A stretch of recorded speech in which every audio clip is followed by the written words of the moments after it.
Good afternoon.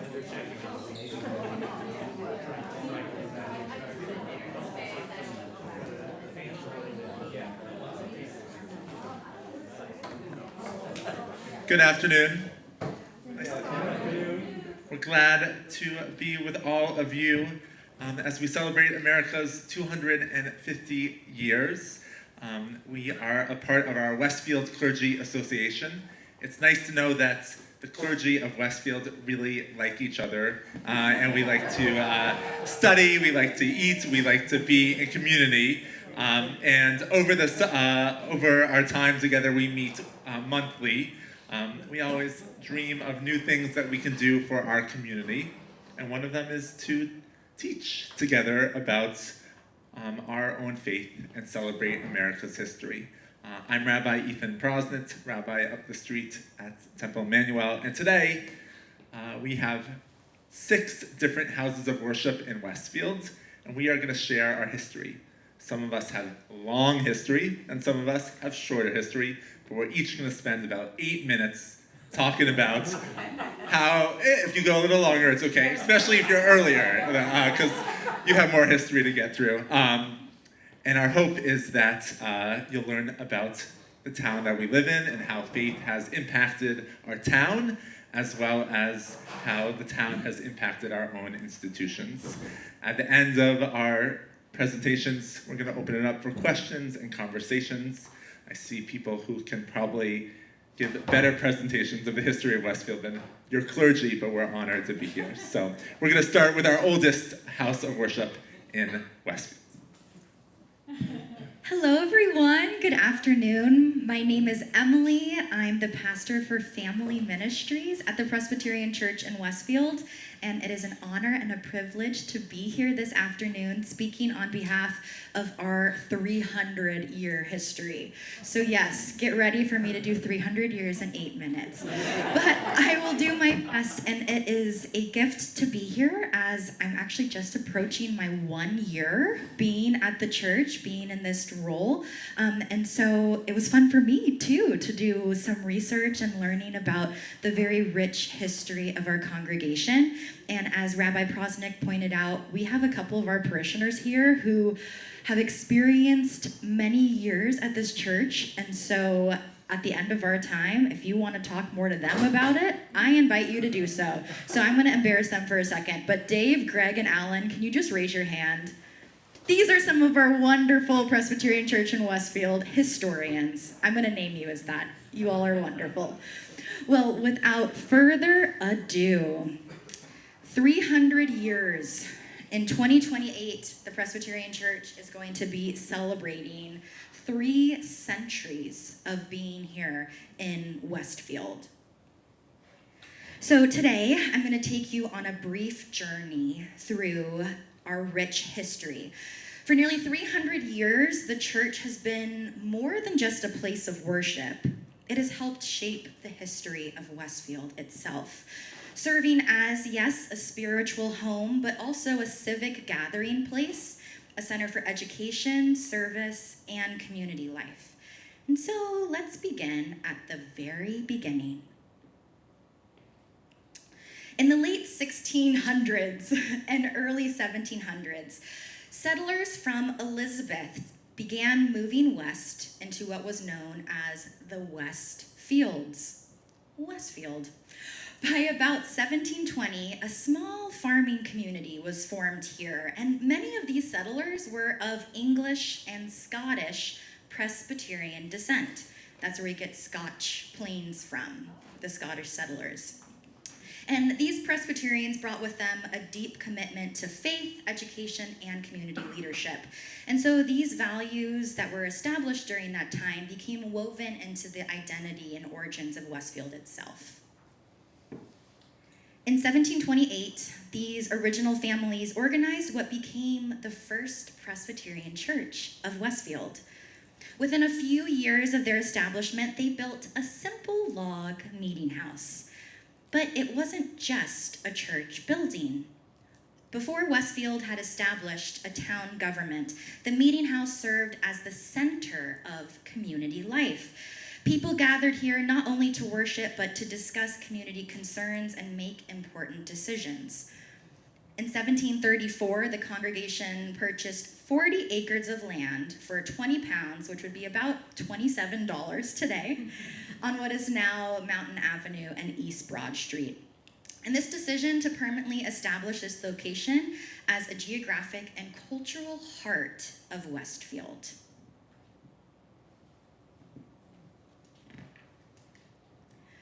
As tensions began between the American colonies and the Great British grew during the Revolutionary War era, the church became closely connected to the Patriot cause. The pastor at the time, Reverend Benjamin Woodruff, openly supported independence and encouraged members of the congregation to stand for liberty. And so the church grounds became a gathering place for local militia preparing to defend the land. The defining moment came during the Battle of Short Hills in June of 1777, when British forces advanced through the area. As the British approached, Reverend Woodruff ordered the church bell to be rung, warning local families to flee and alerting the militia. After the battle, British troops occupied the church and they vandalized the sanctuary. And historical accounts tell us that they even turned the sanctuary into a sheep stable for a period of time and then stole the church bell before returning it later.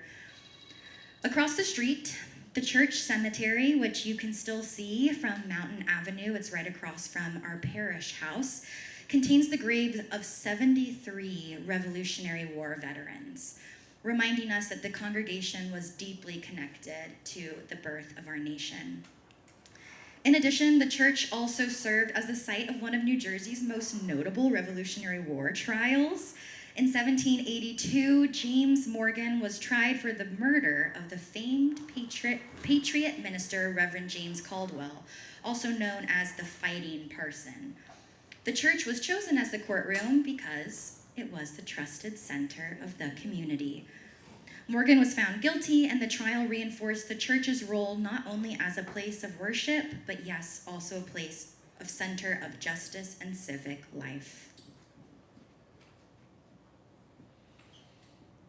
Educational and town development. Following the Revolution, the church continued shaping the growing town.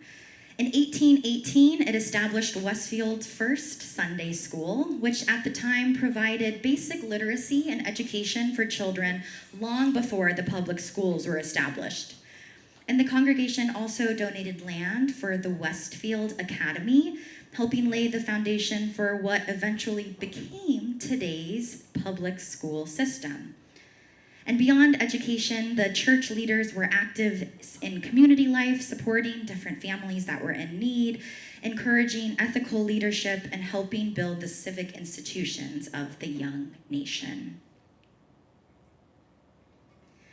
By the middle of the 1800s, the congregation had outgrown its original building.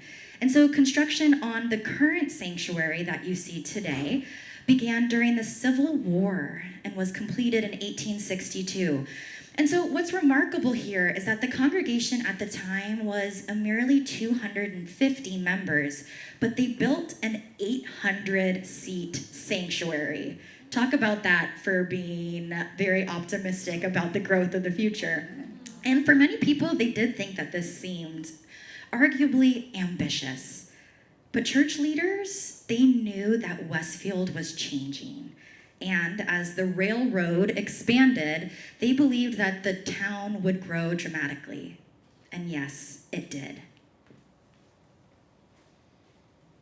As Westfield expanded into a thriving suburb, the church grew along with it. And so I don't have a slide for this, but we're going to hear a little oral tradition for this about the 20th century. So the parish house was added. New ministry spaces were created, and after World War II, the congregation welcomed refugee families and supported their resettlement. In 1948, as a direct mission of the church, the preschool was created. And for over 75 years, the school has operated with a core philosophy of play-based, hands-on learning, which stems from the importance that Presbyterians hold on education.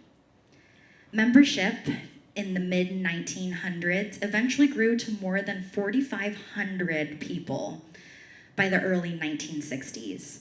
And then one of the most fascinating chapters came in 1964. Rather than tearing down the historic sanctuary to accommodate these thousands of parishioners, engineers literally cut the building in half and rolled the front portion, including the bell steeple, forward 34 feet on steel rails, and they inserted a new center section. And if you come into our sanctuary today, you can still see the line along the walls and the roof outlining this separation. It's really beautiful. And so this separation increased the seating while preserving the beloved appearance of the church. And this engineering feat still remains as one of the most remarkable preservation projects in New Jersey state history. Today's impact and our outreach. For nearly 300 years, the Presbyterian Church in Westfield has adapted its historic foundation to support an inclusive family dynamic of faith. Beyond our walls, our church welcomes everyone, regardless of background or spiritual journey, into what our origins communicated to us: a safe, grassrooted, community-based space where people belong. And so these are three different pillars that our church holds. We have a deep passion for service. And so as someone who has the privilege of working with youth, we have a whole fundraiser about youth rebuilding hope, where we go on different service trips throughout the year, where we have weekly food pantry distributions, as well as a soup kitchen in Elizabeth, really embodying what it means to be servants in our community and also with our neighbors. Our church is a cultural and very vibrant musical center, as our church building has that plethora of seating rooms. We've been honored to host many different performances and have helped contribute to the tapestry of Westfield, as well as honoring these roots, the historic conservation, and having moments like this, where we are able to share the story, keep the space alive, and be able to honor the beautiful history that our church has gone through, lived in, and continues to bring to Westfield. Thank you, everyone.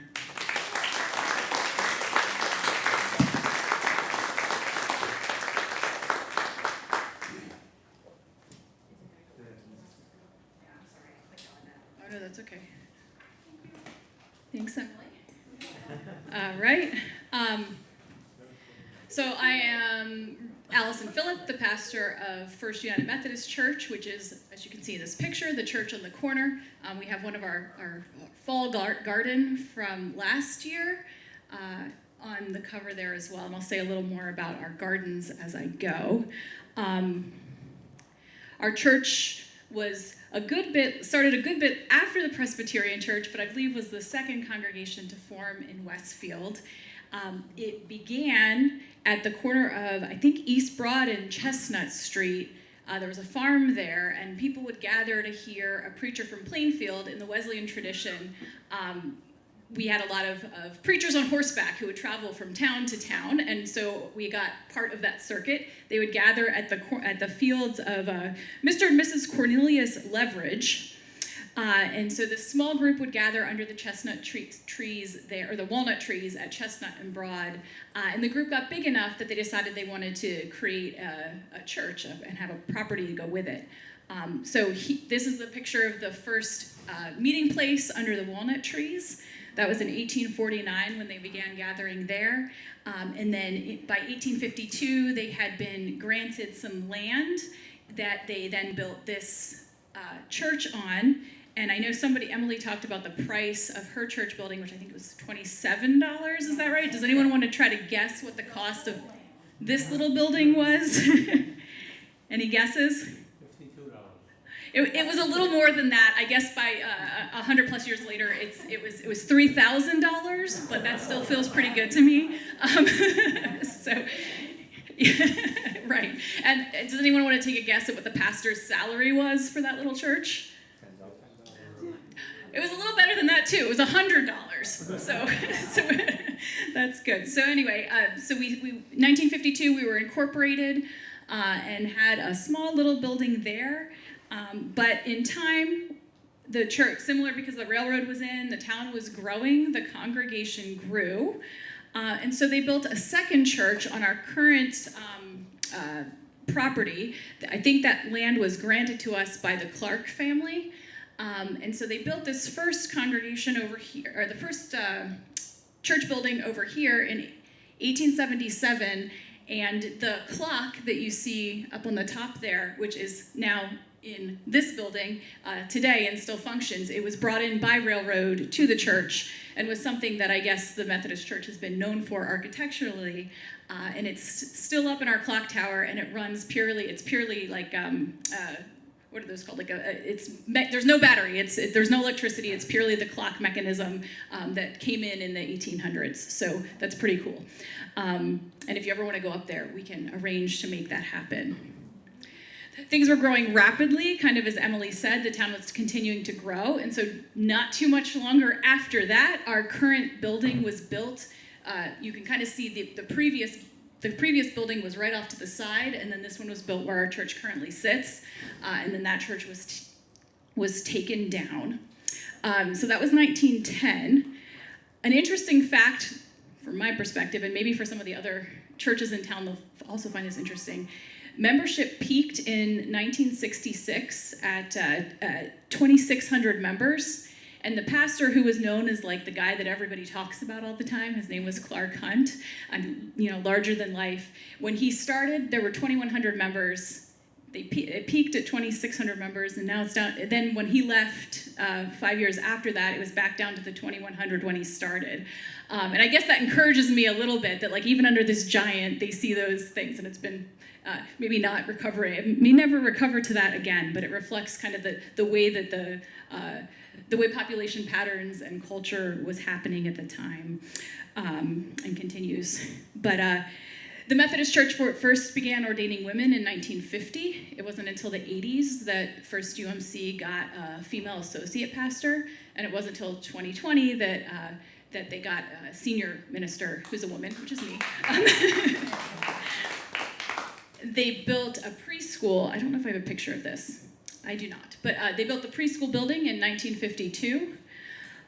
But to shift to one of the things I found interesting doing some of the research for this is how focused on the building, on the property, on the clock, on the organ, a lot of the documentation is. So we have some of the details about, who the people were, but a lot of it focused on the building, and that may have been a reflection just of I don't know, the way that those things are significant in telling our stories, and also maybe of the emphasis to move toward buildings and for things to be visibly present. But I know that our church now, and Emily kind of reflected on this in the impact section, our shift has we've been trying to shift from the focus on the buildings to the focus on the community piece. So I'll say a little bit about that as well. We have this beautiful building and this property that's an asset, and we want to be able to lean into it to build community and connect with people, our neighbors. So we've been known for music for a long time. I'm not going to tell you about the organ. Some of my members would want to be sure to give you lots of details about that. But you can see here's an orchestra concert that just happened this past weekend in our sanctuary. And of course, we're a center of worship life for the people who want to come and call themselves Methodists with us. So that's a photo from a baptism. But beyond those things, we really also want to lean into the assets we have to bring beauty and joy and connection in the ways that we can. So these are some pictures of the gardens. We have the beautiful gardens around our church that are cared for by a number of people. So we have a rainbow garden in the front from a few years ago. Now I think it looks slightly different. In the back, we've put in a prayer garden where those stones are. And we really want that to be something where anyone who wants to come and experience it can. We're known for our pumpkins. We're up on the hill there, and every October we get 2,200 pumpkins to put out on the lawn and sell to those who want to buy them. And the money we raise goes to address food justice through various organizations in our town. And then I also wanted to share something new and exciting that is happening that also connects to, again, this thread of like how our buildings can build community and impact our present. We have a local baker who is using our commercial kitchen in the basement to bake bread that is a kind of donation effort for the church. So 20 loaves a month will go toward different food ministries that we work on. If you know anyone who could use some fresh bread, let me know, because we want to connect to more folks. And then also the money that is raised from that goes toward food justice as well. So I'm very grateful for those who came before me to put all of this in place, and I also appreciate the way that we're able to kind of shift how we use what we've been given to hopefully be good neighbors and connect with the people around us. So that is what I have to share about First UMC. I don't know who's next. I will pass it off. Oh, Holy Trinity, there we go. Take the jacket. Perfect.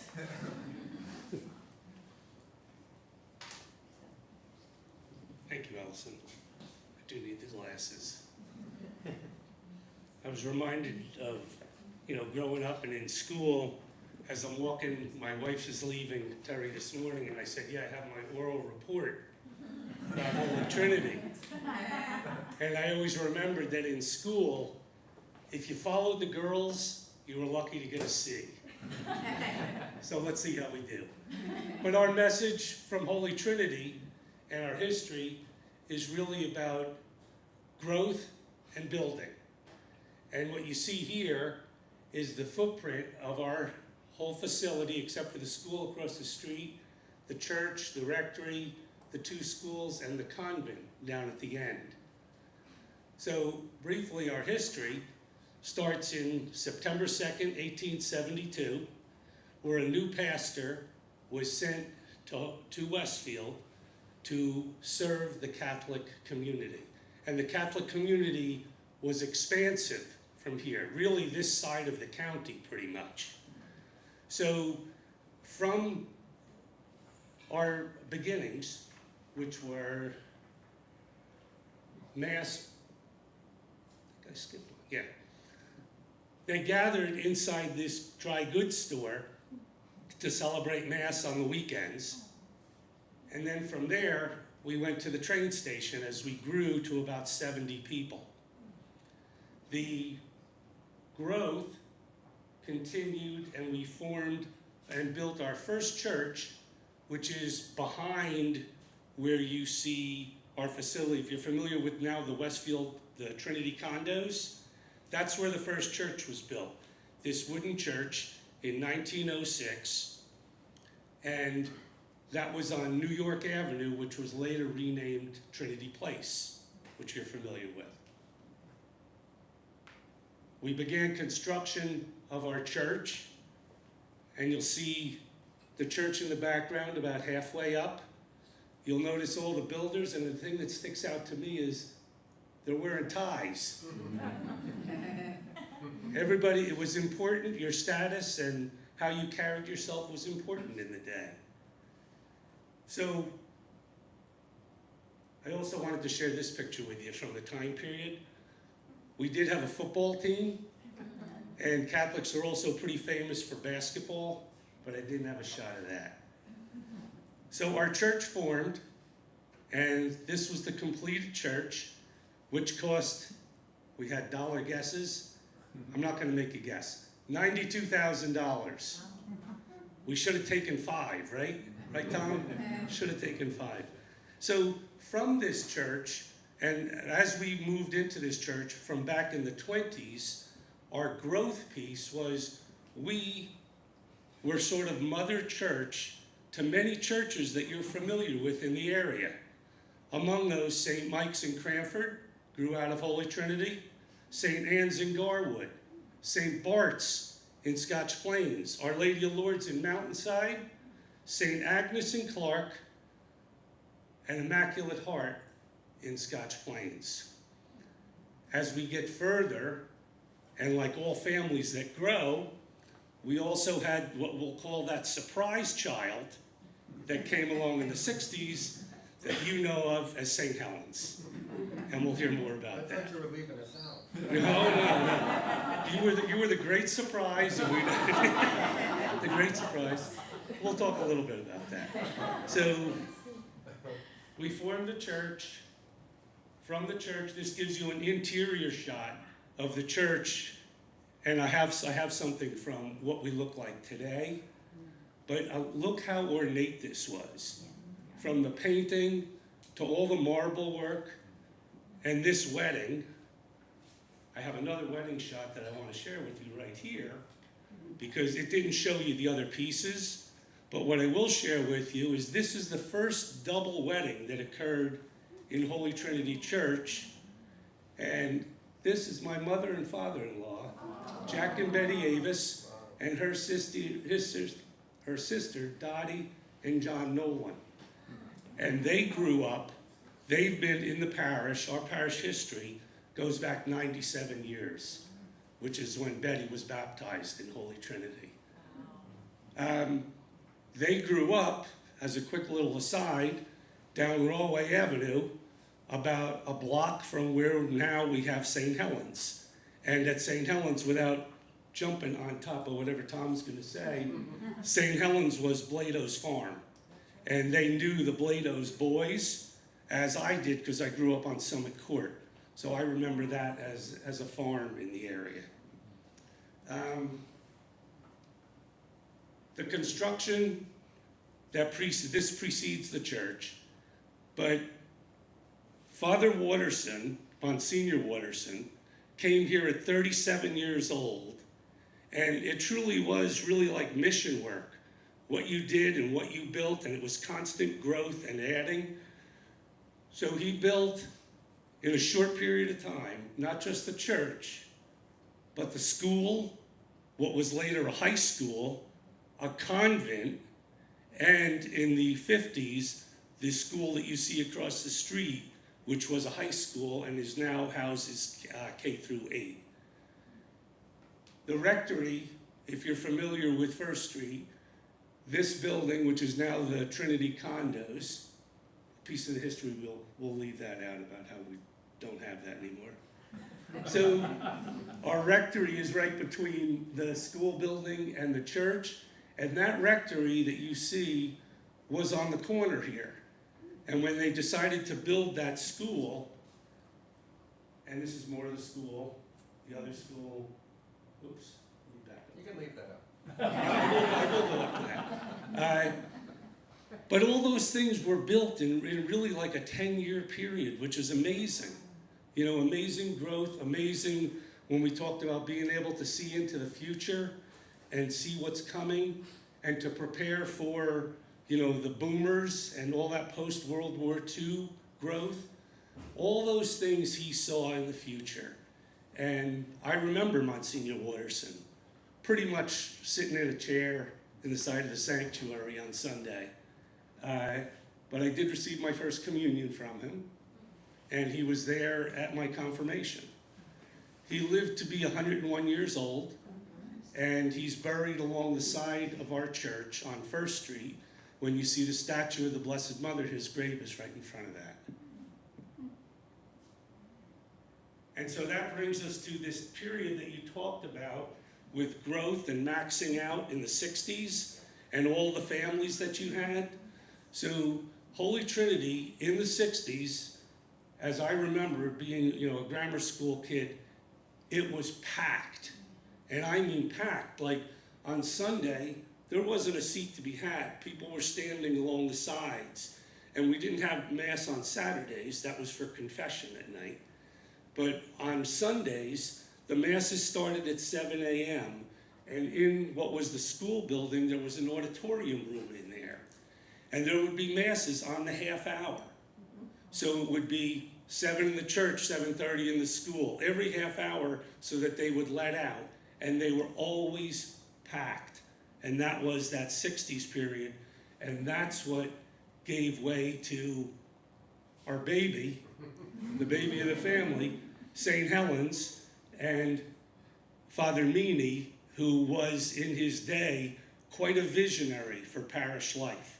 And the church still reflects that, with lay leadership and all those pieces that come together that created St. Helens. And I'll let Tom go, and maybe I'll add something later on that. So that was our history up into the 60s, where we finally split off and have 2 parish families in town. And then we expanded again 15 years ago, because the way our space was set up, we weren't set up the way the Methodists are and the Presbyterians are, where you had fellowship following Mass. So we knew the value of having an attached space for fellowship, for coffee and after Mass, all those pieces. And we purchased the house next door. And we tore that down and built our parish center. I'll point out to you, I thought it was the 3 boys, but it's myself, my son Gus, my son Kyle, and Luke was in high school, so he would come at 3 o'clock. And myself and my boys did the demolition and tore that house down to build our new parish center. This is the construction of the new parish center. As this comes together, this is what our interior looks like now. Quite different. And 15 years ago, again, we did a renovation of the church. And all these different figures were white, painted into the white background, and we brought them to life in that where they look as if they're wood. An artist came in and did all that for us. There were a lot of changes to elevations in the sanctuary. I wish I had a better picture, but that gives you an idea of what we look like inside today. This is our meditation garden, which is between our new parish center and the church on that side. And not for me, but for my boys, I will tell you that myself and my boys built the garden, the meditation garden between the 2 buildings. This is what we look like today, completed with the parish center.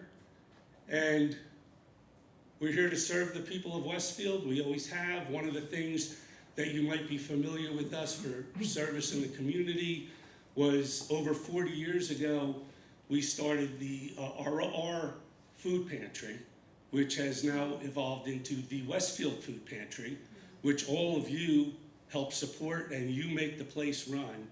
But that started over in our school, and that was my mother-in-law was one of the people who started that ministry. So it's been a lifetime for me within this church and within the community. And I've literally had my hands on every square inch of this building, from the ceiling to the foundations. It's been wonderful to do that. I've been blessed to have a mentor, a big brother deacon, Tom Pluta, right here, to guide me through my 21 years as deacon at the church. And that's who we are. We're here to serve the community. And that's it for Holy Trinity.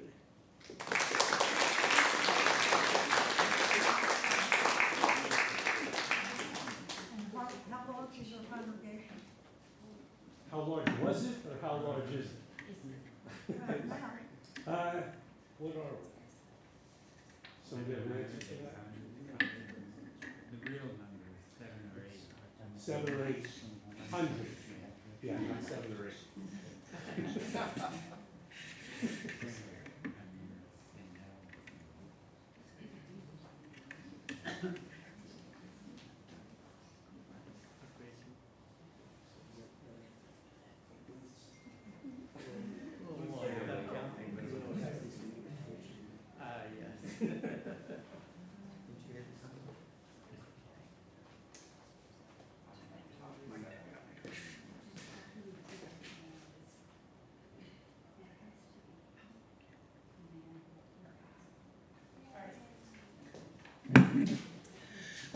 Hello there. I am Reverend Dr. Jennifer Testa Herenick. I'm the senior pastor of First Congregational Church of Westfield, founded in 1880, so we'll take you through a little bit of that. But my story in Westfield actually begins at my church when I was 3 years old. My first preschool was First Congregational Church when I was 3. Then my family moved across the street to the Presbyterian Church. And actually before even that, I was baptized at St. Paul's Episcopal Church, where my parents were also married. So when I came here as a senior pastor, I lovingly call it my corner. All 3 of those churches right there right in the heart of town. And so I'll take you today. I was interested when you said so much is about the buildings. I think that a lot of the pictures that we preserve over the years are about the way that our buildings and things have changed. And I'll interject some things about some of our ministries and things as we go. As I said, our church was founded in 1880. And again, saying this as a Presbyterian, I will say this cautiously, the church was founded because of an overabundance of empty faith at the Presbyterian Church. That's the quote that's in our history books about why some people decided to leave the Presbyterian Church and form a new society, as they called it at the time. So the unique thing about Congregationalism, and as I looked at the list of those who are also here today that are Christian, I'm not actually sure about you, is that we don't have any external ecclesial control.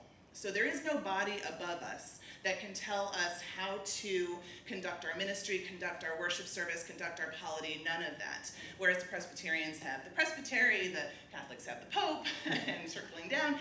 So we have entire autonomy in our congregation, which means then we are associated and in covenant with what's called the United Church of Christ.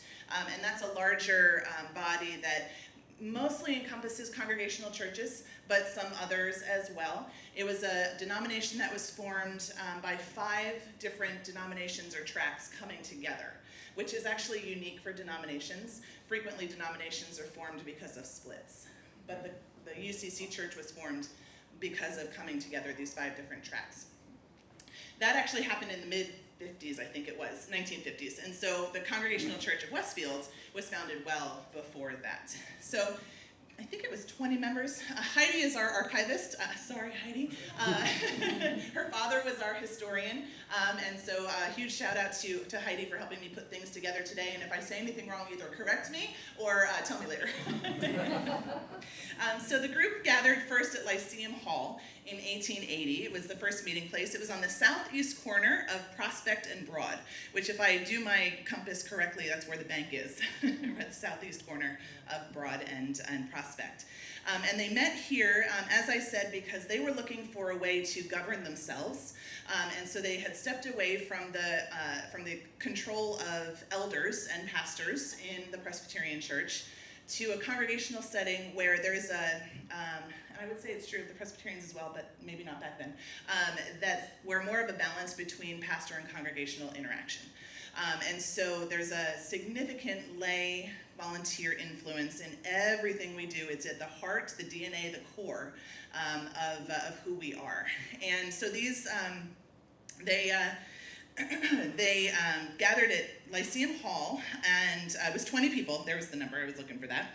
And in the congregational way, they immediately formed 2 committees at that very first meeting. For a committee of 5 to obtain support for a congregational church in town, and a committee of 3 on organization. They raised $930 that night, which today would be $30,000. So in the first night that they met, $30,000 today, and for a church, and $50 for the support of a Sunday school, which today would be about $1,700. So Lyceum Hall, worship continued there for the next 2 years. They leased it for $250 a year, which today would be $8,000 a year.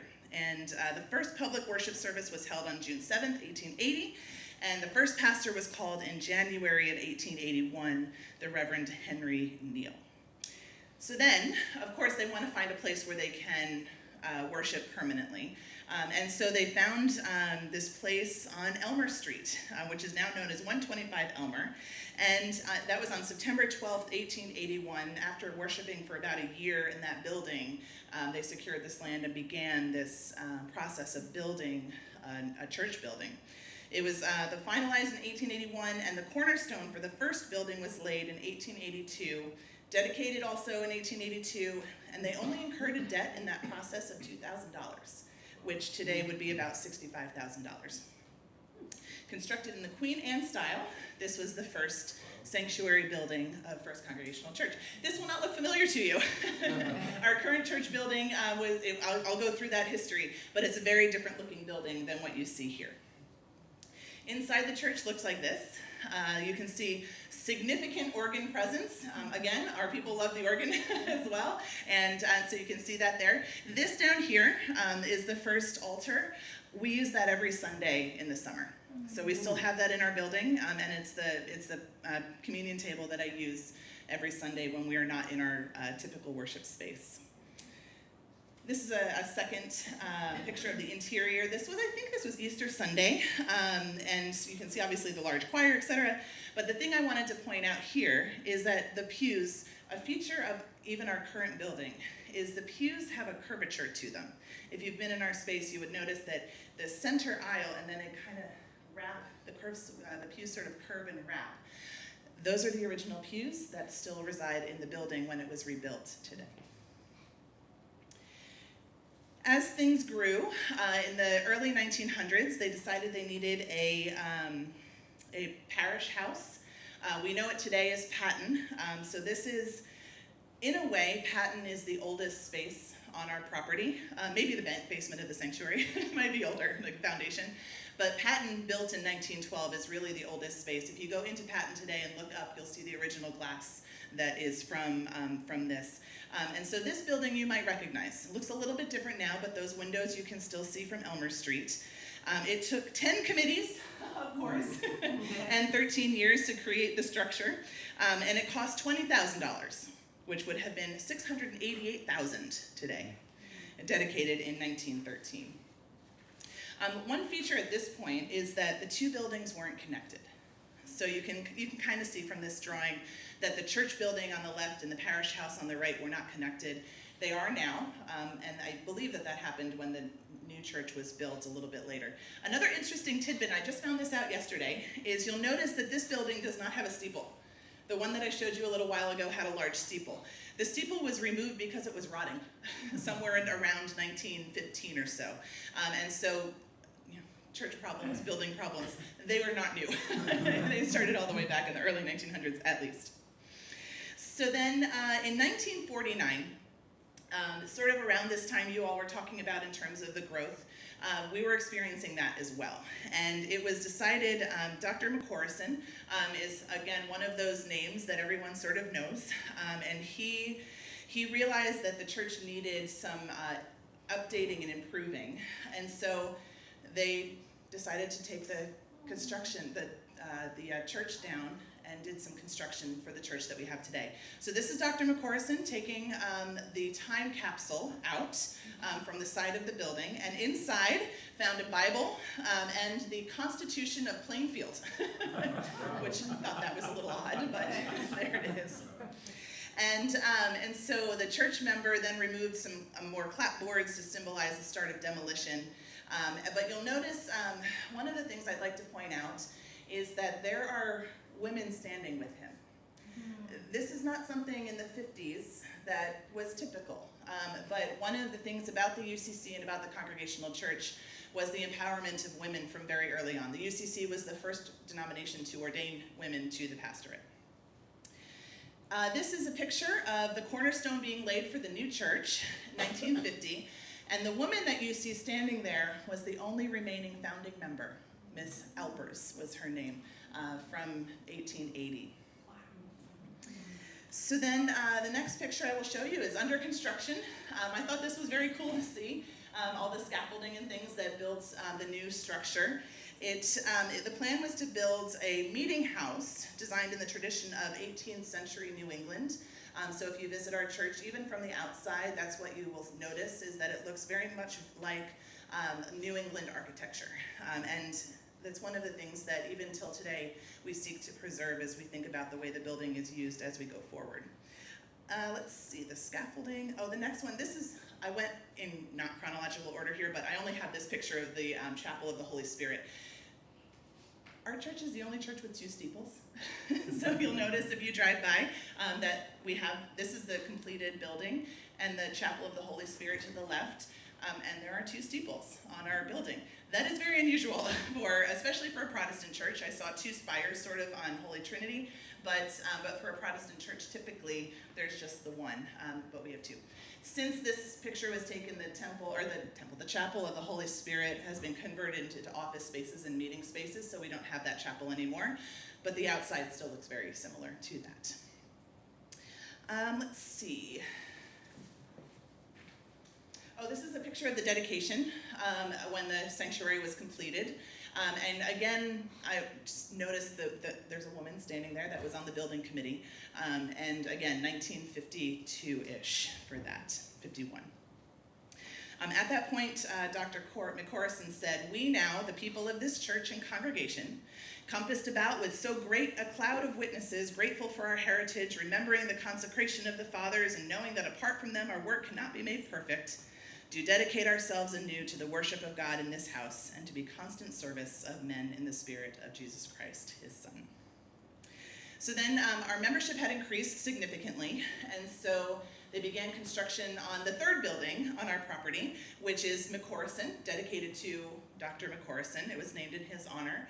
And so this building is still standing as you would see it. So if you stand in the front of our property, you'll see the sanctuary on the left, the paten in the center, and McCorrison on the far right, which ended up looking like that as it was completed. And as I said, named in Dr. McCorrison's honor. This is our church today. Some of those bushes are gone. But one of the things that as I was reflecting about the fact that a lot of this was about buildings, right, is the way that buildings do serve us to move forward in the things that we want to accomplish.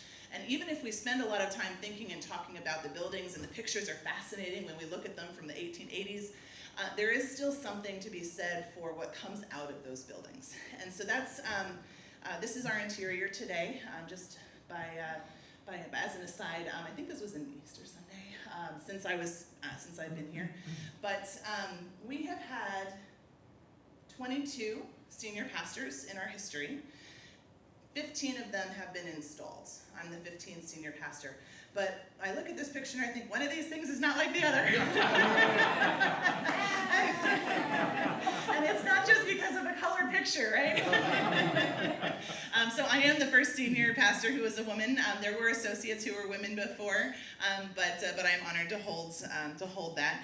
And then we have a few more recent milestones that I want to highlight in addition to redefining our vision and our mission and a new governance model. So as I said, independently of an ecclesiastical body, we get to define what our governance looks like, and so we recently did that.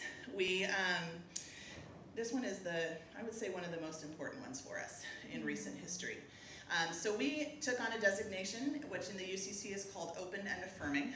Open and Affirming is a movement through the UCC that obviously is inclusive, as you can tell from the rainbow flags and things. We've always been that way. I would say, and it was adopted in the 1990s to have an inclusive statement. But it wasn't until 2023, that we officially became open and affirming. And I will say that it's been one of the things that has reinvigorated our church, as well as brought people who feel safe there, which has been a wonderful thing. We also have a new style of worship, breakfast church in the summertime, and we have new Sunday school, lots of things that are happening, that there's a sort of this reinvigoration. The last thing I want to share with you is our credo. This is what we say as sort of our interpretation of our mission and vision statements. At First, we're different. At First Congregational Church of Westfield, difference isn't just noticed, it's cherished. Whatever your story, your age, your race, gender, identity, ability, family, or faith journey, you are invited to worship, to share in friendship, to grow in faith, and to take part in the life of our church family. Here, affirmation is given freely, and love is our common language. At First, love is genuine, and welcome is more than a word. We love because God loved us first. And so by God's grace, we seek to create a community where every person is embraced, celebrated, and reminded that they belong. At First, faith is not a checklist, it's a living journey. Together we aspire to nourish each person on their spiritual journey and to follow in the steps of Christ, who has shown us the way. Rooted in tradition, yet open to God's still speaking voice, we laugh, learn, serve, and pray together, walking side by side through life's joys and challenges. We're hopeful, we're vibrant, we're affirming. Above all, we're a community where God's love is lived out every day. At First, we're different. We don't just say it, we live it. Thank you.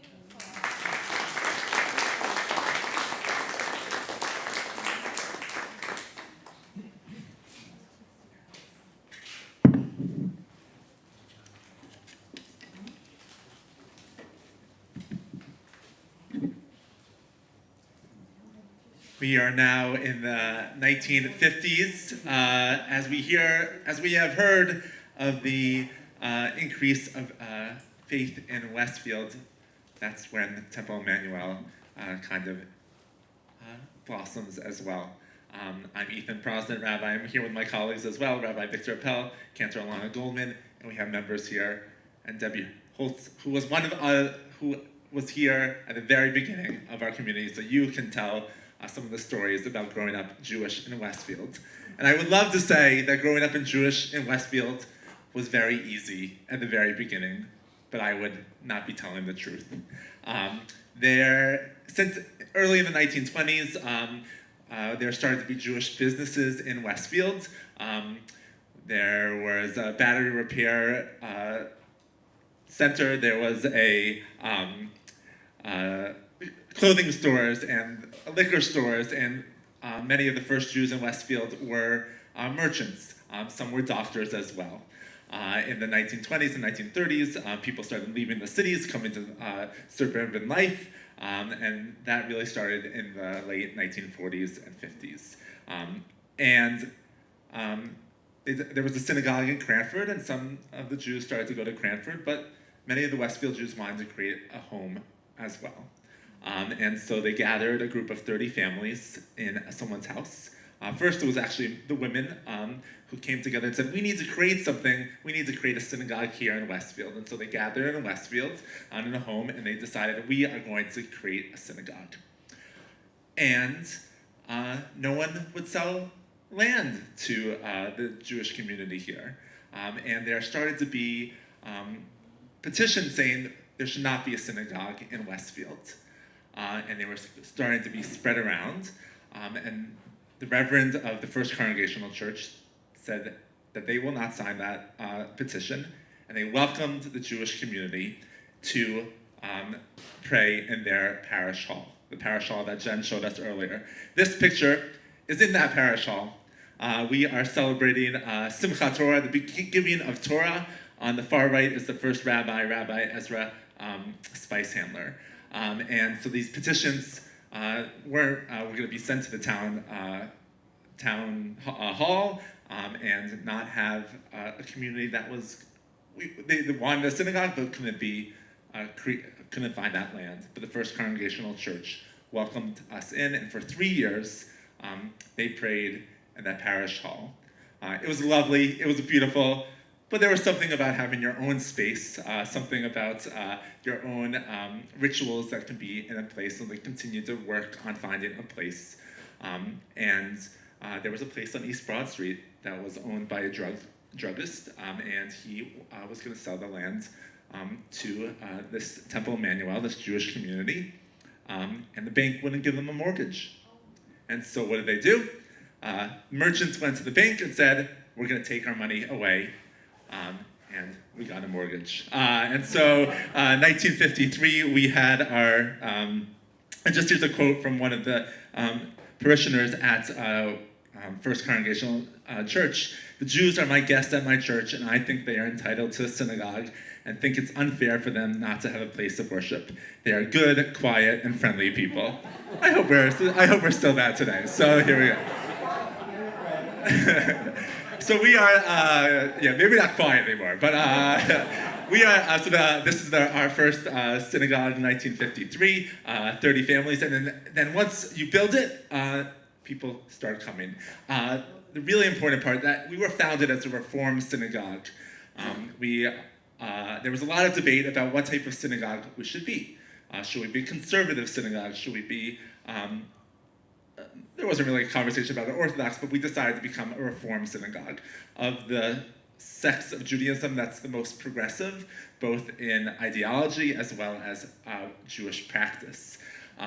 But we wanted to make sure that all Jews felt welcomed at our synagogue, and we melded our tradition together, which means that you had to wear a kippah on the bima if you were a male. You had to do that. We celebrated multiple days of Jewish holidays that the conservative movement celebrated as well. And so we were trying to meld this idea of a Reform synagogue with also conservative-leaning practices. There was much more use of Hebrew than English. There was more English in the Reform movement, but there was much more Hebrew in the very beginning days of Temple Emmanuel. We also built early on a preschool and a religious school for our students to learn too. And then our presence really began in Westfield. It's always, since the 1920s, it's been there, but as we had a synagogue, more and more Jewish individuals were moving to Westfield. They were not shown houses on the north side.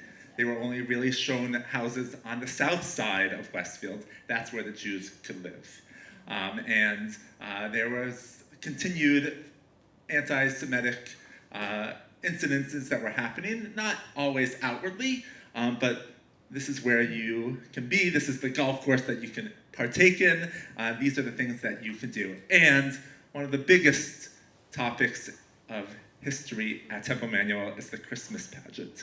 Was anyone here during that Christmas pageant time?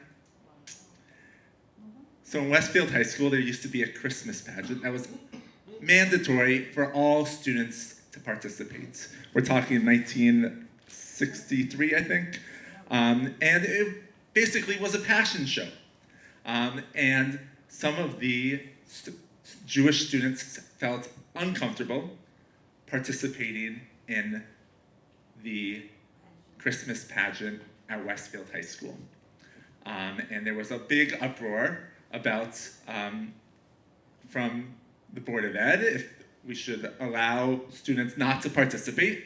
And they kind of said that they should participate. And so there was a group of Temple Emmanuel members, as well as the board, who kind of thought, how can we work with the school? How can we work with the Board of Ed? How can we make sure that our Jewish students felt comfortable being in Westfield High School and not participating in this mandatory Christmas pageant? Rabbi Kroloff was integral in working with the town, but it also became, there were some lawsuits and mediation, and you can read much more about it. And Debbie, you can share part of it if you want as well. But it was definitely a key part of our temple history. Another key part of our temple history was in 1973. We were feeling concerned for the Jews of the Soviet Union who weren't able to practice their tradition.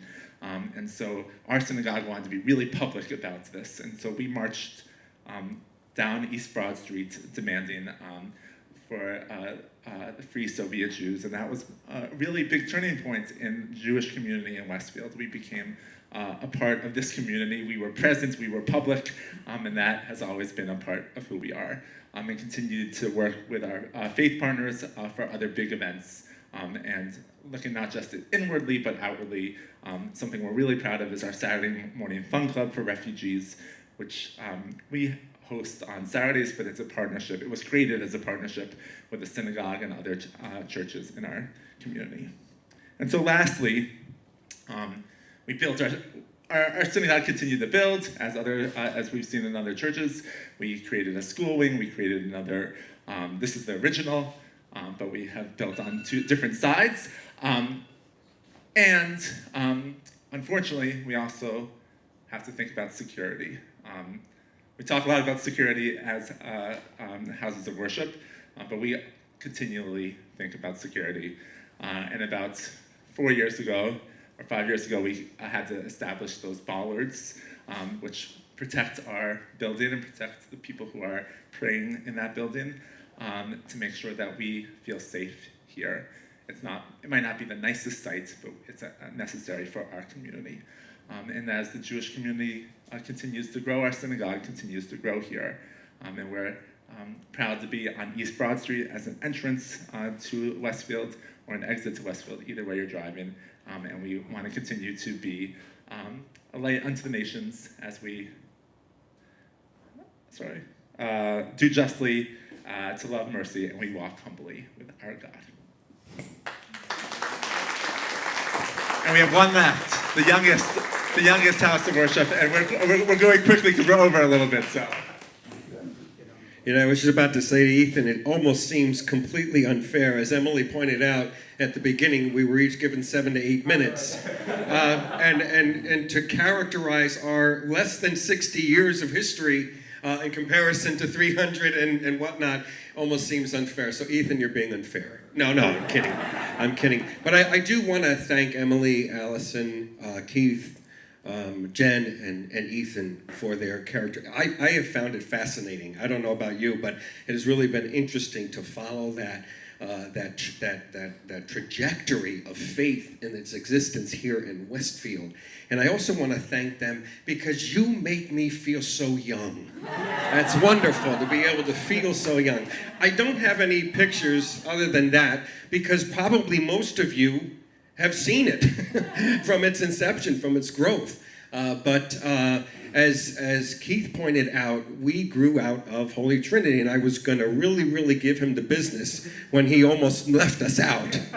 But one of the ways the Catholic Church, emerged and grew, not just in Westfield and in Union County, but in Bergen County and anywhere, is usually a congregation that was established branches out. It grows, it becomes too untenable to house as it did at Holy Trinity. And so St. Helens started as a mission of Holy Trinity, probably before 1968. I think 1968 it was separately incorporated as a church with Monsignor Meany, who was the pastor.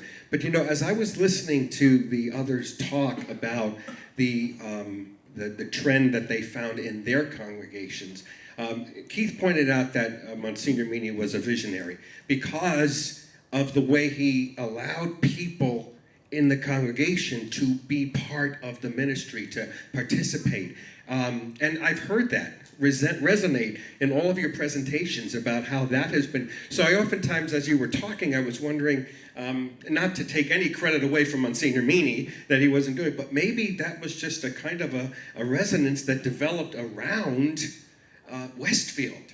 And the other thing that I was thinking of too, in terms of as I was listening to all of the character, the accounts of the history, is I know it probably might be impossible to measure the impact that the faithful of the churches had on Westfield, and vice versa, Westfield on the congregation. But it would be an interesting study. It would be a good doctrinal study. So Jen, maybe you could take that up and do maybe you could take that up and do it. But so we started out in 1968 on, what was the farm's name? We just call it the farm. Plato's Farm. Blano's Farm, which is down on the Clark border, and we started out in 1968 with a prefabricated green building, which I never saw until about a year ago when I was digging through the archives and I found the picture of this thing, which was the chapel and some offices.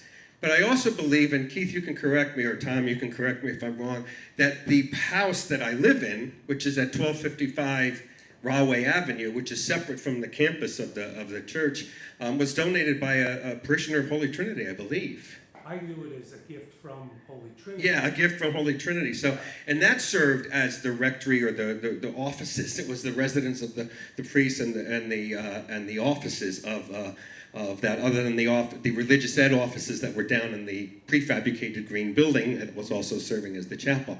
Early on, I think we started out with like only 600 families. I think that we started out because the Catholic Church had a way of dividing neighborhoods and assigning people to the different parts. But and the masses on Sunday took place at the Edison Intermediate School. We used to go there and have masses in their auditorium, which I think it would have been 1968 until 1972.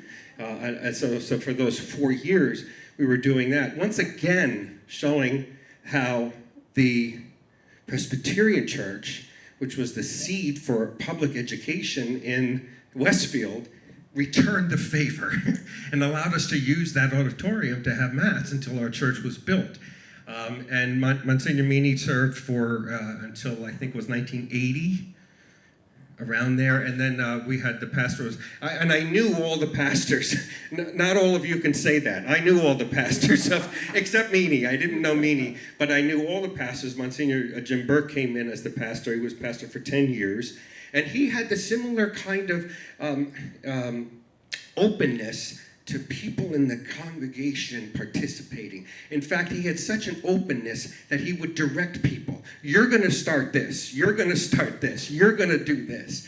And there's just been a blossoming of those kinds of ministries, those kinds of programs, whenever the need was seen. And it was in those 1980s that another thread that wound through all of our churches and all of our congregations was this idea of serving others. And so back in 1985, as a continuation, one of our pastoral ministers who's still with us today, Marilyn Ryan, she started in 1985. She tails all the outreach. And we started 2 funds. One was Helping Hands and Hearts, which has distributed hundreds of thousands of dollars to people, individuals who are in need. They can't meet their rent. They can't meet their expenses. They can't meet, things. But that is solely used for individuals. And then there's also outreach, because we tithe 5% of our collection every week to an outreach fund, which goes more toward institutions, to help institutions like hunger and things of that nature. But Marilyn Ryan is still on our staff. She's been over 40 years, and she's still going strong. She's collecting her backpacks now for September.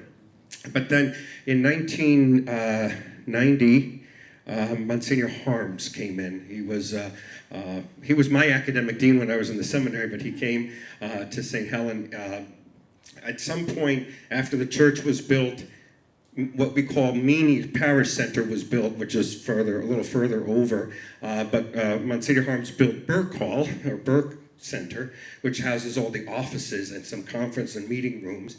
And then Meany has an auditorium, and it also has some other. It used to be the offices of the building of the parish. So he served until 2000. Monsignor Burke served till 2000, and then Father Michael Saporito came in. Father Michael Saporito is a good friend of mine. We're very, very close friends. We day off together, we vacation together, and he was here till around 2011. And it was he who determined that the growth of the parish demanded that we needed, well, 2 things. And some of you said this about buildings. Our roof was leaking. It was leaking terribly, so he first started to say, let's fix the roof, let's fix the building. Well, as engineers came in and construction people came in, they said, look, it's not worth it to fix your roof. They were going to build a roof over the roof. and he said, listen, it's going to be more economical and more efficient if you just tear the whole building down. Which the building, I think you showed it, that building was brought down to the ground right before COVID hit. It was brought right down to the ground, and this was the building that was planned to be built. It was supposed to be built within a year, and with COVID, it was delayed for 3 years. So when I became pastor, Father Michael became the auxiliary bishop of Newark, and so he left me with the shell of a building. And that's all I had. It literally was a shell. But we were able to finish the construction of the church, and we dedicated it just about 5 years ago as the brand new church for St. Helen. We've seen you have the ups and the downs of congregations. We're a parish of about 4,500 families. So we have 4,500 families. And it draws, certainly from Westfield. It draws from other places, but it is an exciting place to be, and it's one that I really feel is a privilege and an honor to be at as their pastor. I am the only priest there right now. I think I was told at one point that Holy Trinity had 7 priests. Tom, I think you told me that. At one time in its heyday, it had 7 priests. In St. Helen's heyday, we had 3, and now we have 1. All right, maybe we have 1. But it's been a good run. I've been here for 6 years, and I've just really thoroughly enjoyed being pastor here. And again, the one thing that makes it possible for me to be the only priest in that parish is the people. I assure the people, because there's always someone that's willing to do something, and that's been the culture.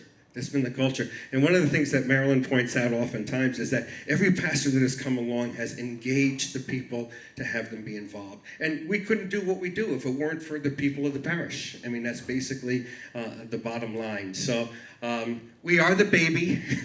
We are the baby of the town. But I think I've learned so many things today about the different faith trajectory in Westfield. But I think the main thing is probably the town of Westfield and the faith experience of Westfield has an exchange between them that is perhaps immeasurable, that we can never even measure the impact that we've had on this town and continue to have on this town. So I kind of diverged from my presentation, but only because I just felt so inspired by what I've heard. So thank you very much.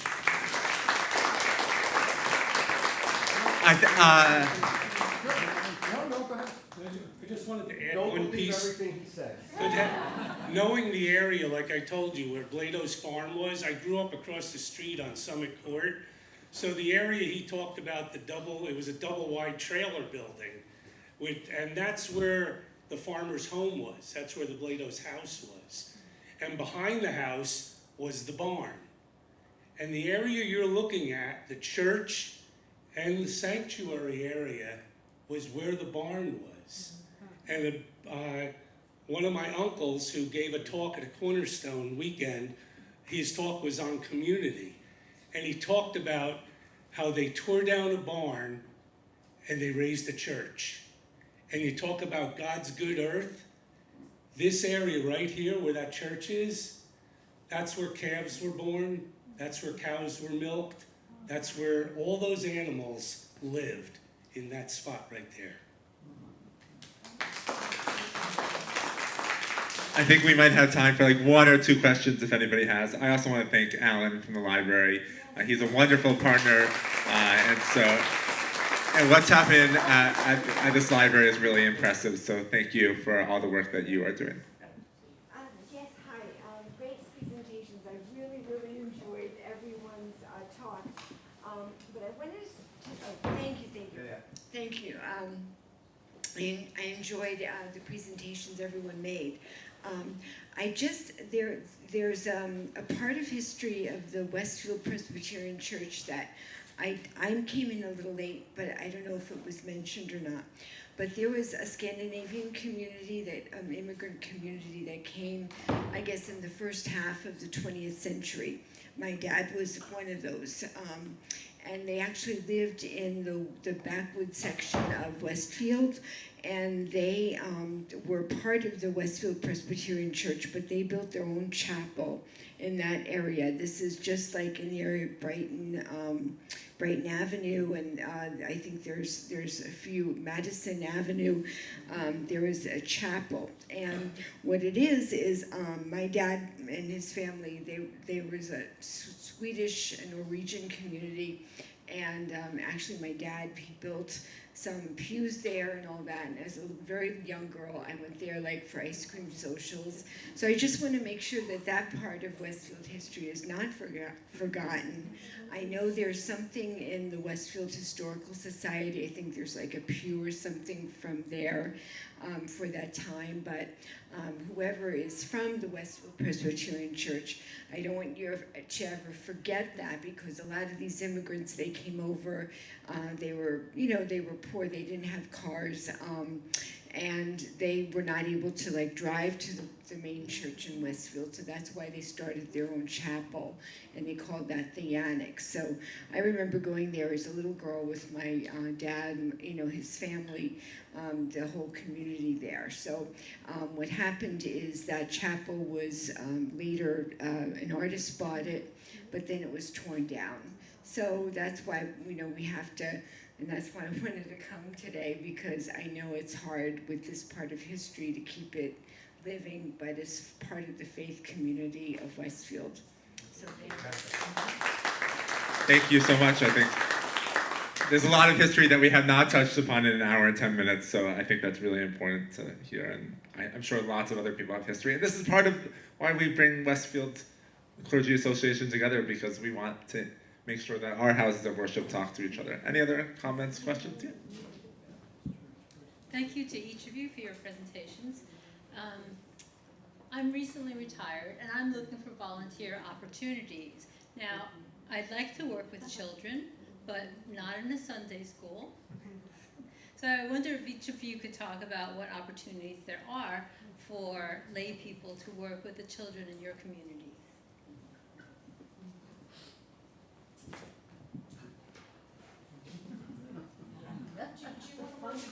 With children, but not on Sundays, is what you're Not on Sundays. Not in Sunday school. Yeah, right. I mean, I don't know. Emily can speak. Sure. Yeah. I mean, I'm happy to. Why don't you just during this time or afterwards? Because I'm also happy to just to chat. If you think that. One-on-one, maybe that. Yeah. All right. Perfect. Any other questions or thoughts about history of houses of worship in Westfield? Yeah. Absolutely. What's next for the Clergy Association in Westfield? Watch for the newspapers, because on October 10th, we're spearheading a drive with a group called Rise Against Hunger, and they pack meals that go to emergency situations all over the globe. And on October 10th at the high school, between 10 and 12, watch for this stuff, we're gonna pack 50,000 meals in 2 hours. And so we would like your help, and bring all the kids you know, because it's kid friendly. It's from kids to adults, so watch out for that. That's our, and we have our September 11th memorial is coming up. And this year, because we conflict with the Jewish holiday, we're gonna be in the morning, which we have done in the past. I think we're starting at 8:30. We're gonna be having the ringing of the bells at the 2 times when the planes hit the towers. So watch out for that in a couple weeks, and then look forward to our Rise Against Hunger, 50,000 meals in 2 hours.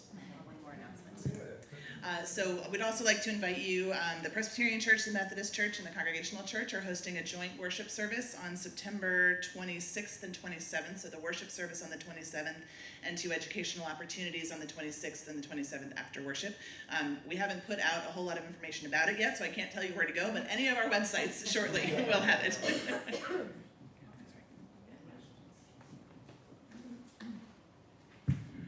Hi, my name is Harvey Paul Davidson, and I'm a representative of Lifelong Westfield. And we publish information about Lifelong Westfield, and I'm inviting all the congregations here to send us information. We put out a newsletter. Hopefully it goes out once a week. We'll be happy to put in your announcements to let people in Westfield know about your plans and activities. Thank you, everyone. Have a wonderful evening. Thanks for joining us. Have a wonderful summer. Sure.